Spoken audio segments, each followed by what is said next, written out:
What is up, everybody? It's Animac here for Anime Uproar, and this will be a review for chapter 102 of Attack on Titan. And just wow, what? Like, so much happened in this chapter, I have no idea where to begin. Despite how good the previous chapters were, this is easily the best chapter yet.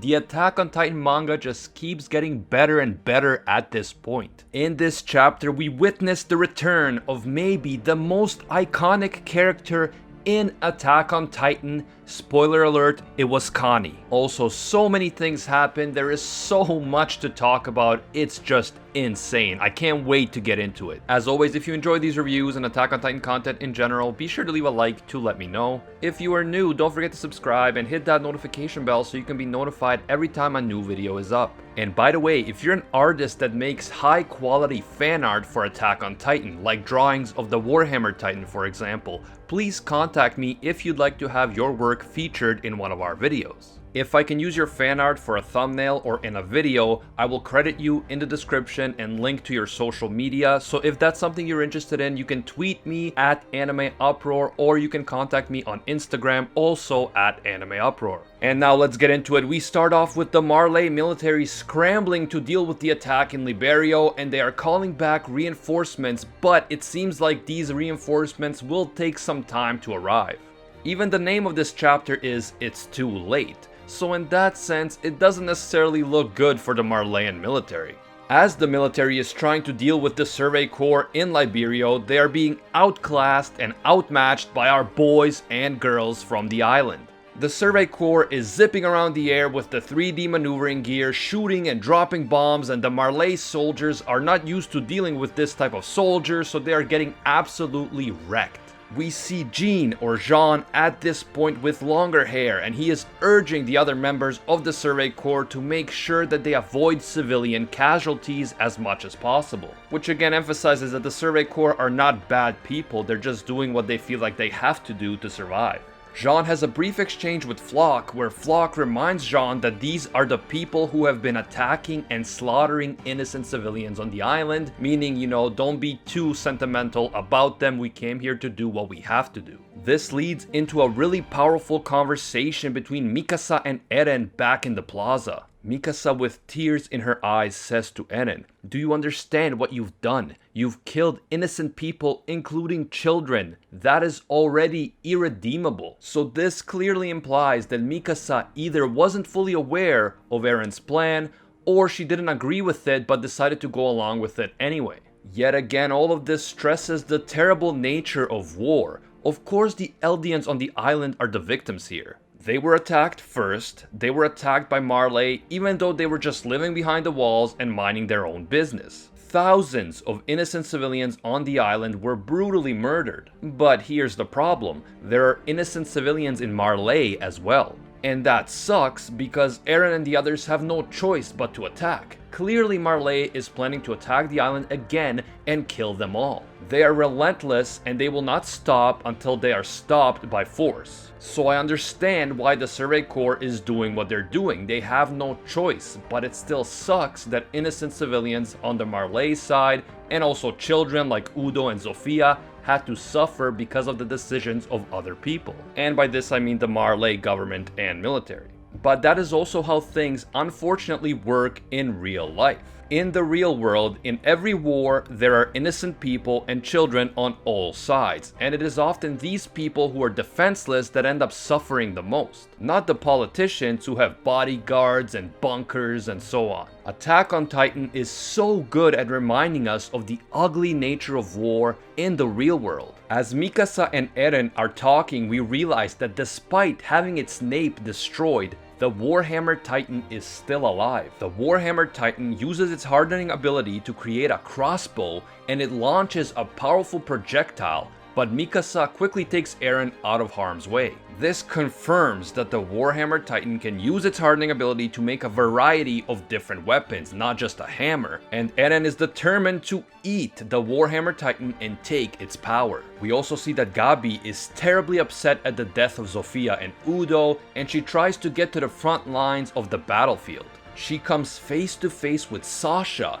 who is shooting Marley soldiers from a rooftop. Their eyes meet, and this is again such a powerful moment because look at how similar Sasha and Gabby look, especially their eyes. These girls are both members of the same Eldian nation, the same people. They are both human beings, and yet they are forced to fight each other. Of course, Sasha doesn't kill Gabby because she doesn't want to kill a child, and then we see Connie urging Sasha to move. Connie's hair is now longer, which is cool. I don't have too much more to say about him, but Sasha, guys.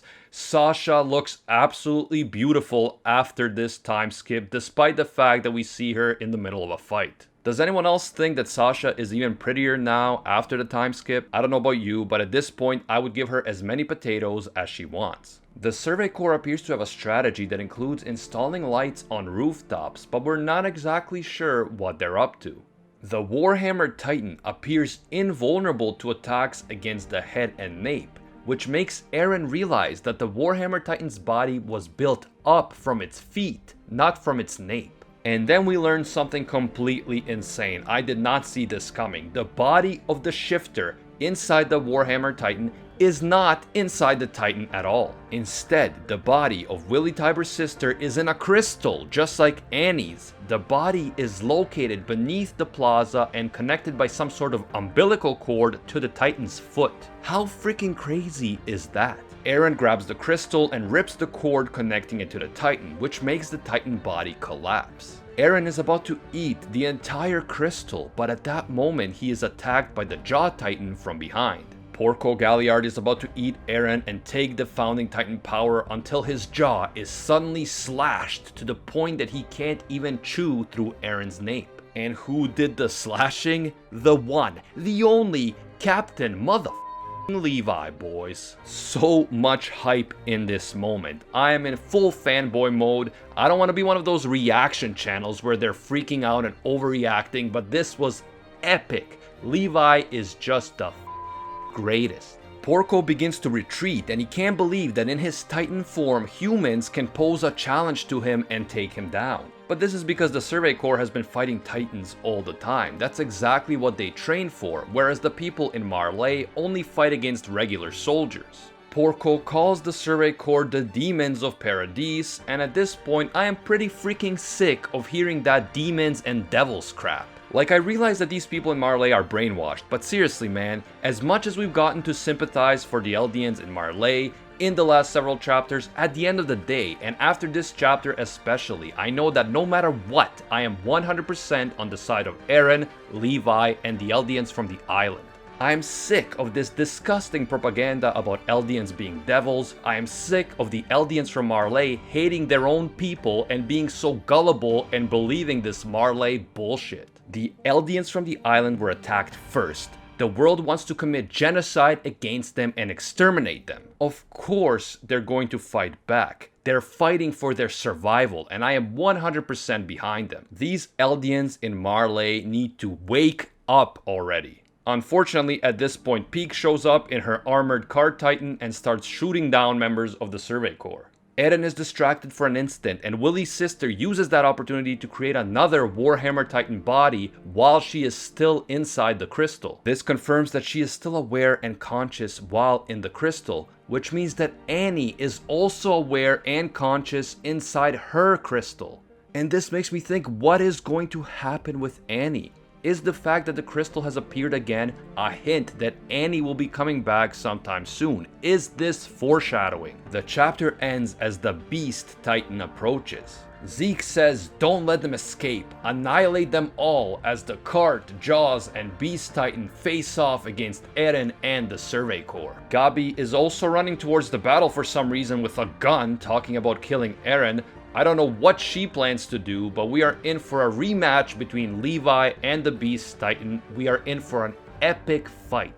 And don't forget, we haven't even seen Armin, the Colossal Titan, yet. Is he there somewhere just waiting for the right moment to strike? Also, are those lights that they were setting up related to Armin? Are they supposed to signal where he is to land and use the Colossal Titan's power to explode and create a massive explosion? Since we know that the Survey Corps is trying to avoid mass civilian casualties, this might suggest that no, Armin is not planning to explode. But what if the Survey Corps is planning to lure all the Marley shifters in one specific area marked by those lights, and then the Colossal Titan is going to land there and explode and wipe out all of the shifters? And what about Zeke? He says he wants to annihilate the Survey Corps in this chapter, or it seems that way, which implies that he isn't on Aaron's side.